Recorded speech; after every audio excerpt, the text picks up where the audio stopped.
Hey, it's Clay. Hope you guys are doing well. I wanted to do a little video demonstration. This is talking about the Zoom G3, and the context here is that you're using it on a pedal board in front of an amp just for effects. Now, I want to talk about how to set it up optimally so that you get a straight analog, well, not straight analog drive-through. You don't have that, but you can get a signal that is not so tremendously colored as to ruin the experience. You can get a pretty accurate signal without a lot of tone suck or tone loss or degradation.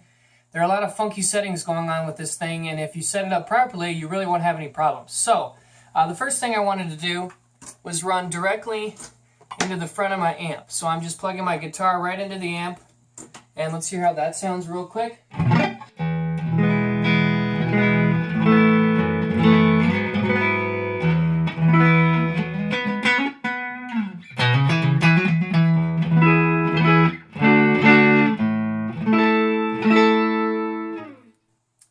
Let's go ahead, and I'm running into the G3, and I also have a ditto looper, but then I'm running into the front of my amp.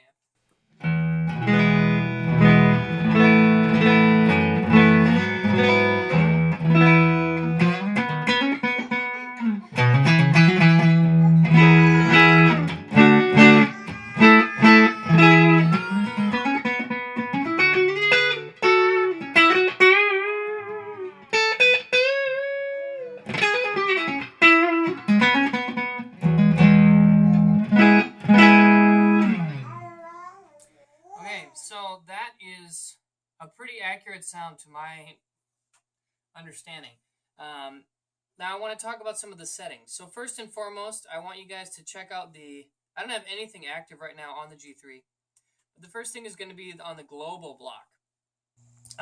There's some pretty important things to do here. I'm going to go ahead and get you a close-up.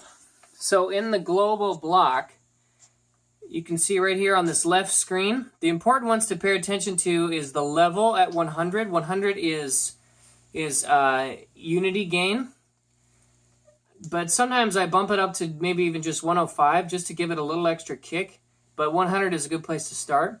And then the most important thing is output direct. If you use any of the other output modes, it's going to add some coloration. So let's go ahead and listen to that. And it's not going to sound real good, at least to my ear. So this is going to be combo front.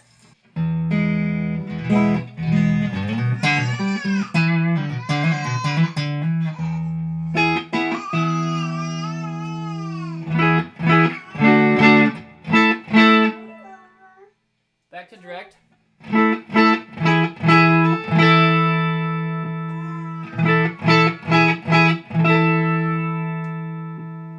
Stack front.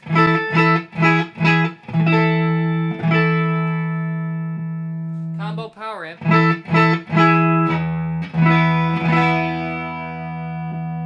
Stack power amp.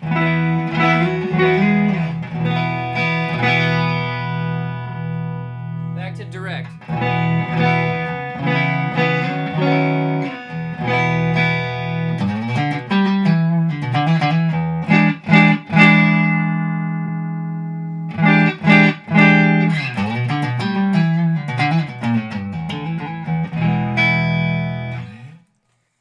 It isn't like a massive difference, but output direct is definitely, to my ear, the one that is most neutral. And output direct is you're not compensating for anything, which you don't want to have to compensate for anything.